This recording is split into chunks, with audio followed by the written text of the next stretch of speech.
So let's talk about a hypothetical speaker, Bob.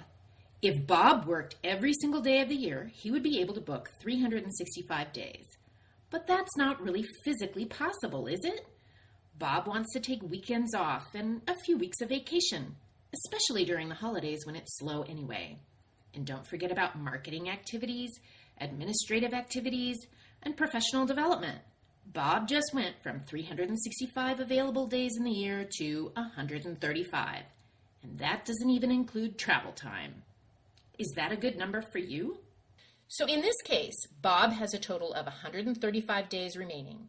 However, he also needs to prepare for and to travel to and from the venue and deliver the program.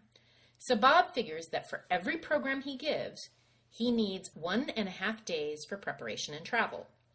So here's a handy calculation to determine the actual number of dates you can book without going crazy.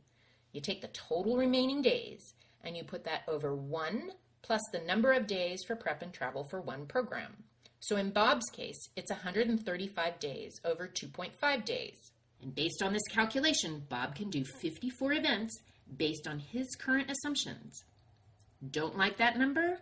Go revisit your assumptions until they do make sense.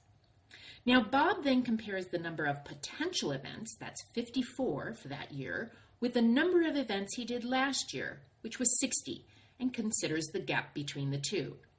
How likely is it that he will hit this number this year?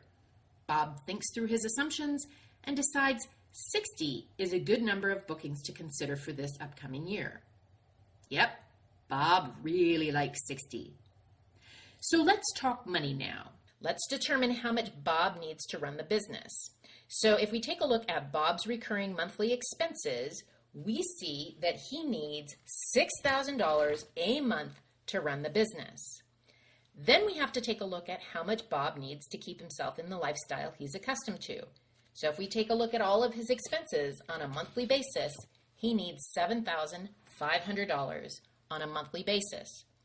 So Bob needs to generate at least $13,500 per month for a total of $162,000 for the year. So let's see if that matches up with reality. If Bob books all 60 engagements, he must charge at least $2,700 per engagement. And if a portion of Bob's work is through a bureau, he needs to throw in an extra 20 to 30% commission. But he's also realistic. If he books only 50 dates, he can still meet his monthly net if he charges at least $3,240 per engagement. Is this reasonable? Is it doable? Or does Bob need to revisit his assumptions? Now it's your turn. Every speaker's estimates are different based on your industry, clients, and your preferred lifestyle and financial requirements. Finally, don't forget any special projects you have for the upcoming year. Creating a new program, a new website, publishing and promoting a new product, getting a new demo video, taking a European vacation.